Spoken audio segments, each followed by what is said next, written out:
Olá, turminha. Nosso assunto de hoje é histologia vegetal. Então, histologia é o ramo da biologia que estuda os tecidos. Então, histologia vegetal é o estudo dos tecidos vegetais. E a gente não pode esquecer que esse é um tópico muito importante.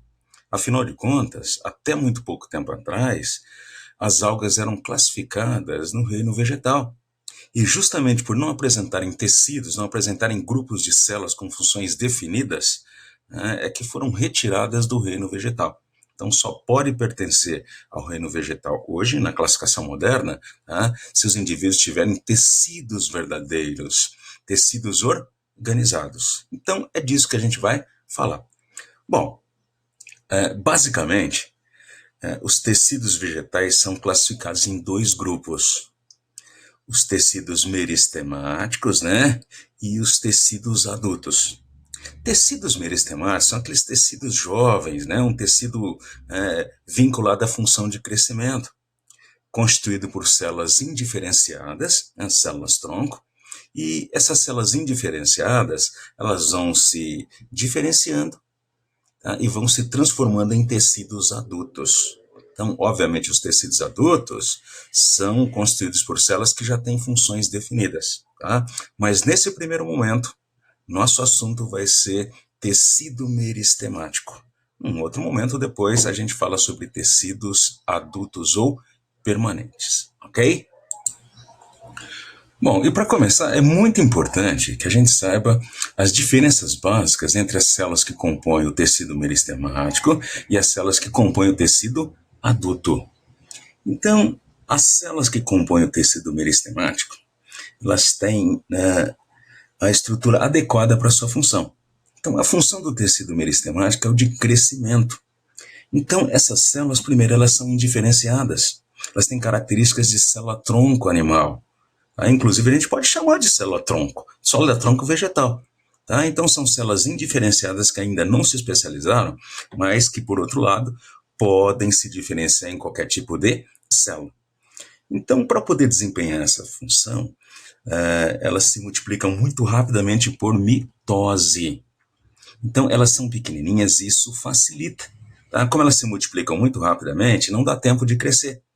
Elas fazem a mitose, quando começa a crescer já tem que fazer uma outra mitose. Então, são células pequenas. Tá? A parede celular é formada por uma camada só, é uma parede bem fina, também facilita a divisão, essa divisão rápida. Tá? Os vacúolos de reserva, eles são vários, né? São numerosos, tá? E pequenininhos. Tá? E tem um núcleo um pouco maior, porque ainda não houve uma definição. Tá? Então, essas características a gente não pode esquecer que elas são adequadas, né, para ser um tecido de crescimento. Agora, quando essa célula se transforma em célula adulta, né, aí ela já tem tempo para crescer, porque ela se torna estável. Tá? A parede celular engrossa, né, porque aí surgem duas camadas. Tá? E esses vacúolos numerosos, eles acabam se fundindo e se transformando num único vacúolo grandão que chega a ocupar 90% ou mais do citoplasma. Tá certo? Então, numa célula, né, diferenciada numa célula adulta, tá? Além do tamanho, você vai encontrar, né, um vacúolo único, grandão, e parede celular espessa. Bom, e como eu falei, né, o nosso foco agora é o tecido meristemático, o tecido de crescimento. Pessoal, e mesmo o tecido meristemático não é tudo a mesma coisa. O tecido meristemático ele é dividido em dois grupos. Os meristemas, né, o tecido meristemático primário, e meristema, o tecido meristemático secundário. Então, o tecido meristemático primário, tá, é formado por células-tronco, né, células indiferenciadas, que nunca foram outra coisa. Sempre foram células indiferenciadas, são originadas diretamente do embrião. Sabe aquele embriãozinho lá da semente? Então, tá, elas são herdadas diretamente desse embrião. Tá? E são responsáveis pelo crescimento do vegetal em extensão, o crescimento longitudinal. Tá? É chamado de crescimento primário. Toda planta tem o crescimento primário. Muitas plantas, inclusive, só têm o crescimento primário, tá? Só crescem em extensão. Geralmente são plantas não perenes, né? Que dá para notar que ela fica verdinha o tempo todo. O caule, né? Os ramos ficam verdinhos o tempo todo, tá certo? Então essas plantas só têm o crescimento primário, só apresenta crescimento em extensão. tá? Mas o que a gente chama de meristema secundário, tá? São células tronco, né? Que promovem o crescimento secundário. Então, esse crescimento secundário ocorre naquelas plantas que engrossam. Tá? Elas engrossam, né, ao crescimento em espessura.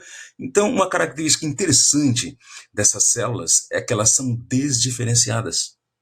Então, as células que constituem o meristema secundário são células que já foram adultas. Geralmente, células de uma estrutura chamada parênquima, né, que desdiferenciam. Células adultas que voltam a ter característica de célula-tronco, célula meristemática. Tá? E como eu disse, né, a função, né, desse tecido é promover o crescimento em espessura, né, o crescimento secundário, né, o engrossamento e também a cicatrização. Então dá para a gente ver aqui algumas diferenças, olha, tá? Então o crescimento primário que envolve o meristema primário, olha, você tem locais do vegetal onde se concentra esse meristema primário. Você tem na pontinha do caule, tá? Chamado ápice do caule, ou gema apical. Lateralmente, você tem as gemas laterais. Tá? Então são grupos de células-tronco com essa função. E na ponta das raízes também. Para que a raiz cresça mais e penetre no solo, né, para dar fixação para a planta e também em busca de água e minerais, ela tem que crescer. Então, esse crescimento é produzido a partir de células-tronco, né, células indiferenciadas do meristema primário.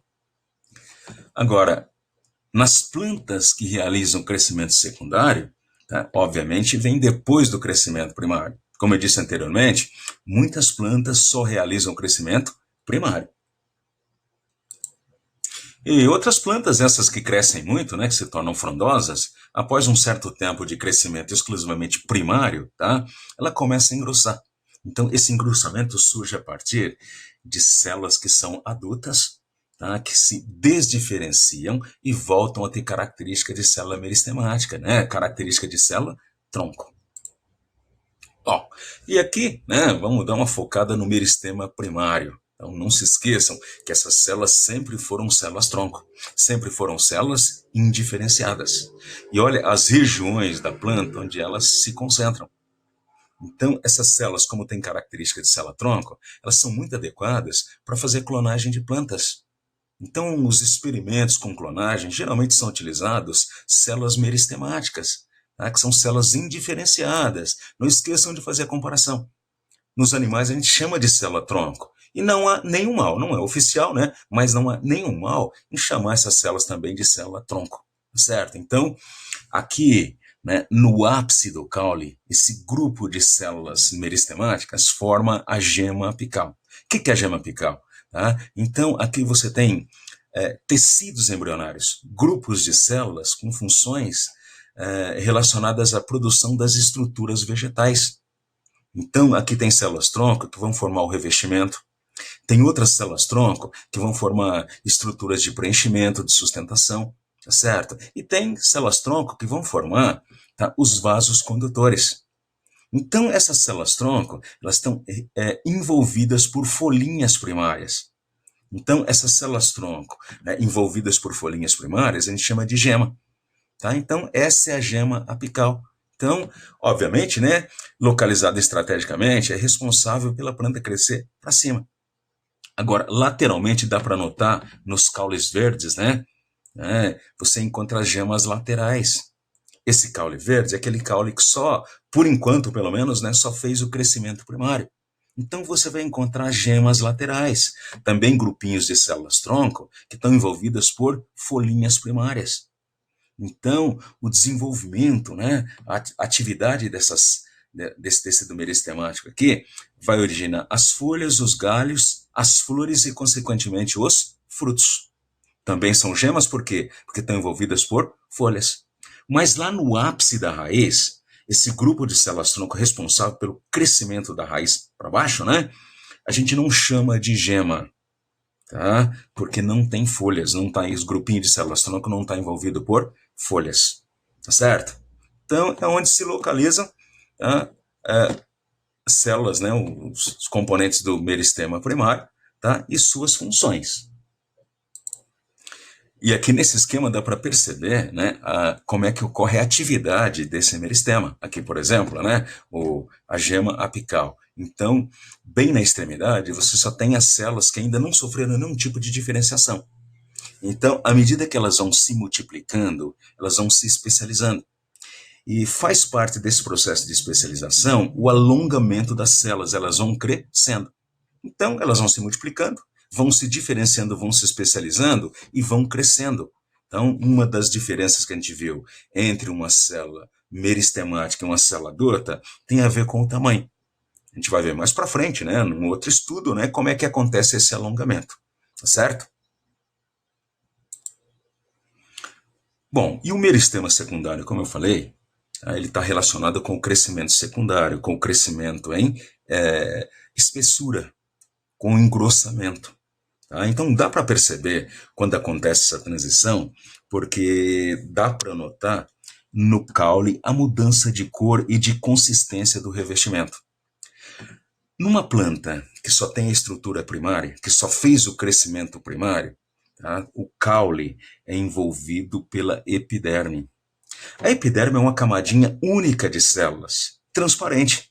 Então você percebe que ela é esverdeada e muito sensível, tá certo? Agora, quando a planta começa a engrossar, tá? Quando ela começa a ter o crescimento secundário, uma das coisas que ela tem que fazer é alterar o revestimento. Então, ela troca a epiderme, tá? Pela periderme, e o que mais se destaca na periderme é o suber. É um tecido mais grosso, um tecido mais áspero, né? Que está mais adequado para fazer o revestimento e a proteção, né, num vegetal de grande porte. Então, aqui, por exemplo, dá para perceber que essa plantinha está, né, começando a fazer, tá, o crescimento secundário. Dá para perceber pela mudança, né, no seu caule. Bom, e para fazer esse engrossamento, a gente tem alguns tecidos adultos, né? O parênquima, né, que é um tecido já de função definida e especializado, que retorna ao estágio de célula-tronco. Tá? Passa a ser novamente, né, uma célula indiferenciada. Então, a gente chama esse processo de desdiferenciação. O que é a desdiferenciação? Parece um negócio estranho, né? Falar, acho que esse termo não existe. Existe sim. É uma célula adulta, né, diferenciada que volta a ser indiferenciada. Volta a ter características embrionárias. Então, essa desdiferenciação gera duas camadas de meristema secundário. Uma dessas camadas, tá, a gente chama de felogênio, está representado aqui. Tá? E a outra camada a gente chama de câmbio. Tá? Então, lá naquele meristema primário também tem o câmbio, que a gente chama de procâmbio. Mas esse câmbio aqui, ele é responsável por aumentar a quantidade de vasos condutores. Então, os vasos condutores são de dois tipos. O floema, né, que pega a seiva elaborada das folhas e vai nutrir a raiz. E o xilema pega a seiva bruta, né, água e minerais no solo, né, na raiz, e leva para as folhas, certo? Então, à medida que a planta vai crescendo, que ela vai engrossando, necessita aumentar a quantidade de vasos condutores. Então, é aí que surge o câmbio meristema secundário, né, que vai se diferenciando para fora em floema. Ah, como eu disse, os vasos condutores que conduzem a seiva elaborada, o alimento, né, da folha para a raiz. E para dentro, essas células vão se diferenciando, né, em xilema. O xilema, é um tecido que vai transportar a seiva bruta da raiz para as folhas. Então, essa é a função do câmbio, aumentar a quantidade de vasos condutores, porque à medida que o vegetal aumenta de tamanho, né, aumenta o seu porte, a necessidade de uma maior circulação de nutrientes. Tá? Bom, e aqui ó, o filogênio é uma camada de células-tronco, né, que vai produzir para dentro a filoderme, um tecidozinho de transição, de comunicação, né, que ajuda na nutrição. E do lado de fora vai produzir, né, o suber. O que caracteriza a casca da árvore, né, é o suber. Tá? A casca em si, né, do ponto de vista científico, né, é a periderme. Tá? Mas o que aparece mais, assim, em primeiro momento, em primeira vista, é o suber, a famosa cortiça. Então, esse é um tecido que vai dar uma resistência maior, né, uma proteção maior para esse vegetal que engrossou. Então, esse suber, ela aparece em substituição à epiderme. A epiderme é muito legal, é muito eficiente, né? Quando o vegetal é pequenininho, tem estrutura primária. Para engrossar, tem que trocar, né, esse revestimento, certo? Então, o meristema secundário tem a ver com a transição do vegetal para a estrutura secundária.